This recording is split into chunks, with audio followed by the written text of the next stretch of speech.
మంచిర్యాల జిల్లా లక్షెట్టిపేట మున్సిపాలిటీ పరిధిలోని ఆర్యవైశ్య భవన్లో ఆదివారం జరిగిన పంచకట్టు ఫంక్షన్లో పర్యావరణ పరిరక్షణ కోసం నిర్వాహకులు రిటర్న్ గిఫ్ట్గా మొక్కలు పంపిణీ చేయడంతో ఫంక్షన్ ప్రత్యేక ఆకర్షణగా నిలిచింది.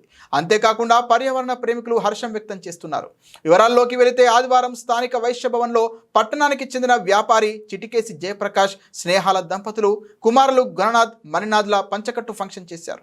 మామూలుగా అందరూ రిటర్న్ గిఫ్ట్గా వివిధ రకాల వస్తువులు అందజేస్తారు. మామూలుగా ప్రకృతి ప్రేమికులైన వీరిద్దరి పిల్లలు కవలలు కావడంతో ఫంక్షన్కు వచ్చిన మహిళలకు ఒక్కొక్కరికి 2 మొక్కలను అందజేశారు. పర్యావరణ పరిరక్షణ కోసమే ఈ మొక్కలను అందజేసినట్లు వారు పేర్కొన్నారు. ప్రతి ఒక్కరూ మొక్కలు పెంచాలని, దీనివల్ల పర్యావరణ సమతుల్యం ఏర్పడుతోందని అన్నారు.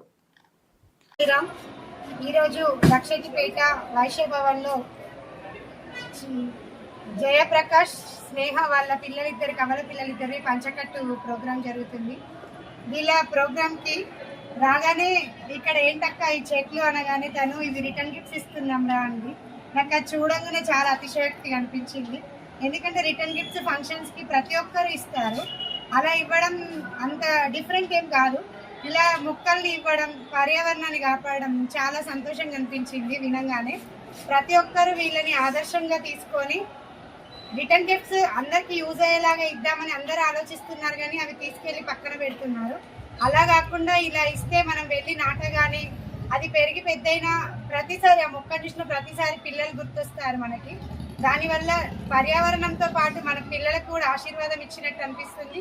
దేవుడి దయ కూడా అందరికీ ఉంటుంది. ఎందుకంటే ఈ చెట్లను తీసుకెళ్ళి నాటగానే వాటి పూలను మనం దేవుడికి పెడతాము. దానివల్ల దేవుడికి సంతోషము, మనకు తృప్తిగా ఉంటుంది. కాబట్టి ప్రతి ఒక్క